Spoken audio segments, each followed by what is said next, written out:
ये कहानी राजेश की है, जिसके साथ एक खौफनाक वाकया पेश आता है जब वह अपने हॉस्टल में अकेले एक रात रुकता है।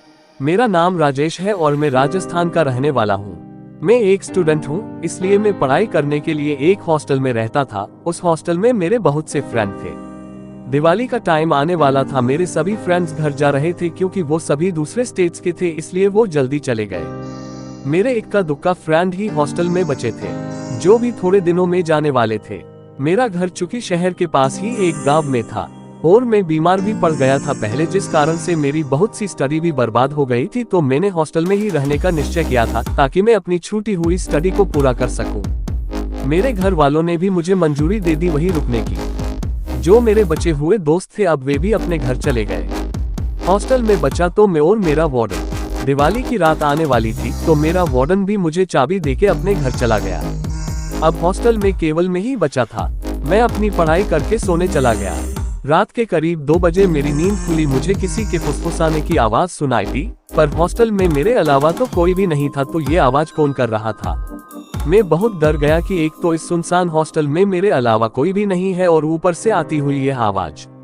मेरे शरीर में कपकपी उठ गई और मैं कांपने लगा। उस वक्त मेरा चुप रहना ही सही था, क्योंकि बाहर कौन है यह मैं नहीं जानता था। मैंने रजाई अपने मुंह तक ओढ़ ली और सोने की कोशिश करने लगा कि तभी मेरे दरवाजे पर हल्की सी खटखटाने की आवाज आई। मारे डर के मेरे पसीने छूट रहे थे। आवाज थोड़ी देर तक हुए, फिर घोर चुप्पी छा गई। घोर सन्नाटा हो गया पूरे हॉस्टल में। पर उस समय मुझसे पूछो कि डर क्या होता है, रात अभी बाकी थी। मैं खुद को मन ही मन ये बोल रहा था कि और रुको, यहाँ घर चले जाते तो क्या बिगड़ जाता, नहीं पर साहब को तो पढ़ना है, बड़े आइंस्टीन बनेंगे। अब भूख तो यही सोच रहा था कि एकदम से माहौल में फिर से वही डर छा गया। मेरे कमरे के बाहर किसी के चलने की आवाजें आ रही थी। थोड़ी देर बाद आवाज बंद हो गई कि तभी दरवाजे को जोर जोर से उसने पीटा। थोड़ी देर बाद उसने मेरा नाम पुकारा, राजेश। बस ये काफी था एक हार्ट अटैक के लिए। उसको मेरा नाम कैसे पता चला? वो बोला, बाहर तो आओ, दरवाजा खोलो, मुझे अंदर नहीं बुलाओगे।